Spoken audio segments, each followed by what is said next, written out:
Assalamualaikum warahmatullahi wabarakatuh. Perkenalkan, nama saya Faris Ahmad Rizky SIC dengan NIM A11 2022 13964.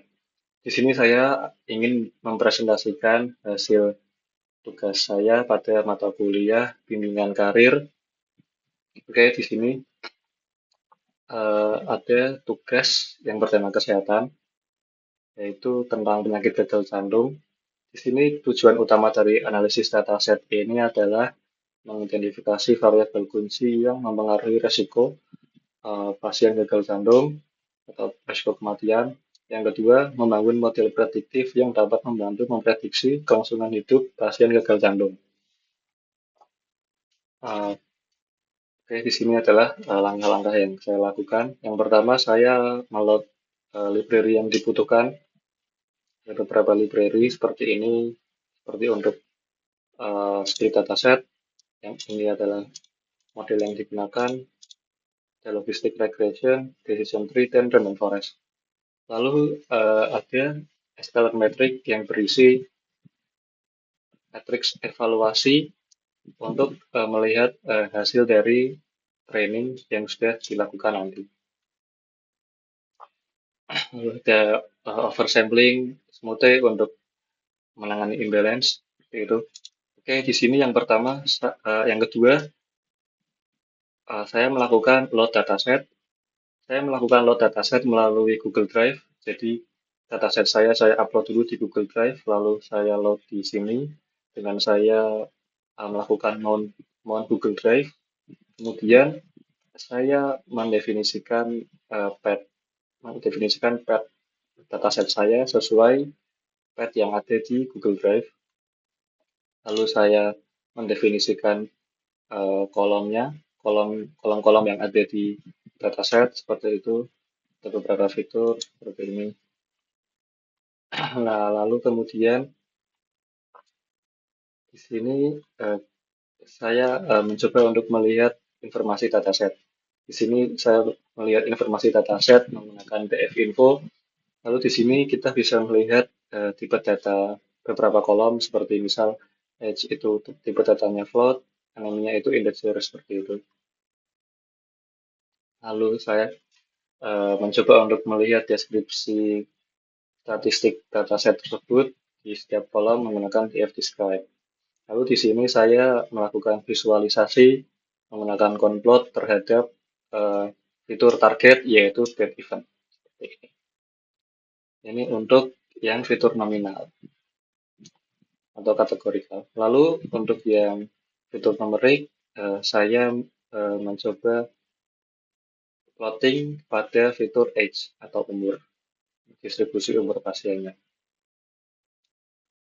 Lalu kita akan mengecek beberapa data seperti misal mengecek apakah ada missing value, lalu di sini ternyata ada beberapa seperti di age, lalu di ejection fraction, lalu yang lain-lain.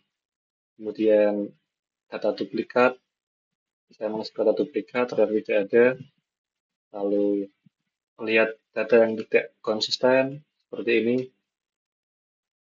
lalu mengecek rentang nilai numerik apakah ada yang salah atau ada yang tidak normal seperti itu. Nah, lalu selanjutnya saya menentukan objek data. Di sini saya menampilkan lagi beberapa informasi mengenai dataset dan kita bisa melihat beberapa informasi yang ada seperti jumlah fiturnya ada 13, rekornya ada 300, lalu fitur yang tidak digunakan ada beberapa fitur seperti ini. Fitur yang tidak digunakan yang saya maksud adalah karena di penelitian di analisis data ini yang awalnya akan digunakan itu hanya 2 fitur seperti itu. Lalu ini adalah fitur yang selain itu. Yang pertama itu kan yang ingin digunakan itu ini serum creatinine dan ejection fraction. Maka yang tidak digunakan adalah yang selain 2 ini. Lalu di sini saya melakukan penanganan terhadap data yang tidak konsisten seperti ini.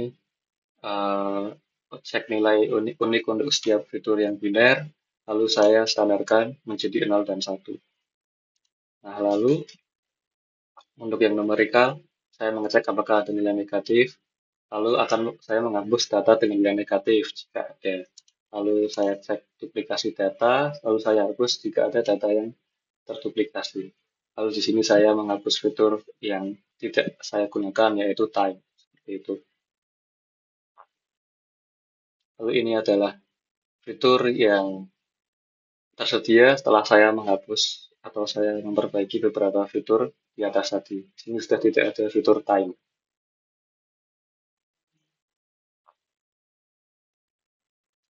Lalu selanjutnya saya membersihkan data. Di sini saya mengecek missing value dan di sini kita bisa melihat kalau missing value-nya sudah hilang. Seperti itu. Karena sudah di render.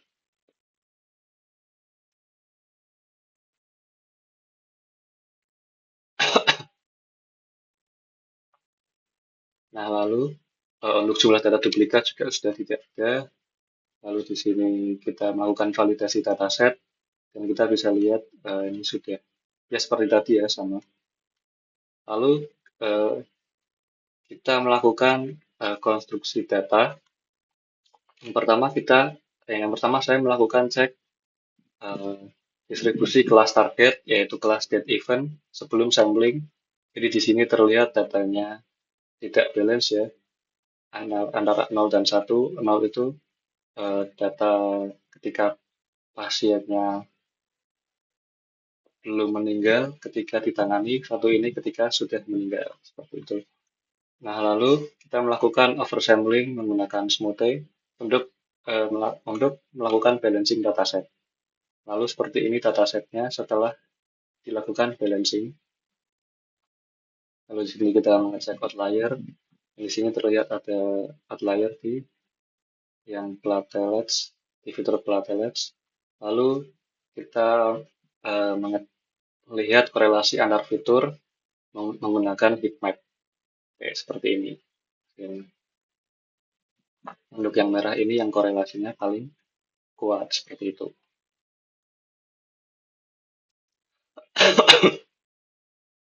Nah, kemudian di sini kita akan mencoba membandingkan atau melatih dua fitur, yaitu fitur serum creatinine dan ejection, dan kita membandingkan antara menggunakan dua fitur ini dan menggunakan semua fitur. Jadi ini yang menggunakan dua fitur, dan ini semua fitur.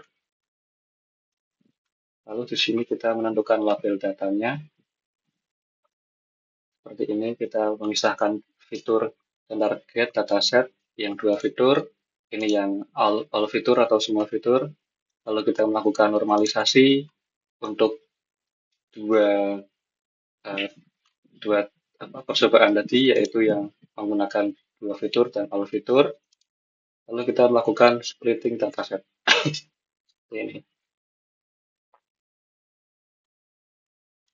Lalu ini yang dua fitur, ini yang semua fitur, seperti itu. Lalu kita membangun model. Di sini kita membangun tiga model, yaitu random forest, KNN, dan logistic regression. Lalu di sini kita melakukan pelatihan model menggunakan random forest, dan di sini kita bisa lihat hasilnya berupa confusion matrix dan matrix evaluasi. Jadi ini matrix evaluasinya, ini confusion matrixnya. Ini random forest dengan dua fitur, lalu ini yang di bawahnya itu random forest dengan semua fitur, lalu ini KNN yang dua fitur, ini KNN semua fitur, lalu ini logistic regression yang dua fitur, ini logistic regression yang semua fitur. Nah, setelah kita melatih beberapa fitur tadi dengan dua percobaan, yaitu menggunakan dua fitur dan semua fitur dengan tiga model. Di sini saya melakukan komparasi atau perbandingan menggunakan plot. Dan di sini didapatkan bahwa ternyata modelnya itu akurasinya lebih tinggi ketika menggunakan semua fitur. Jadi urutannya seperti ini. Yang random forest all fitur itu ada 88, 88%, yang KN, yang logistik regression itu 86, dan KNN itu 85. Jadi lebih tinggi dari yang hanya menggunakan dua fitur seperti itu. Jadi kesimpulannya memang uh, akurasinya akan lebih tinggi jika menggunakan semua fitur dan tidak hanya menggunakan dua fitur seperti itu. Terima kasih, itu saja presentasi dari saya. Kurang lebihnya mohon maaf. Wassalamualaikum warahmatullahi wabarakatuh.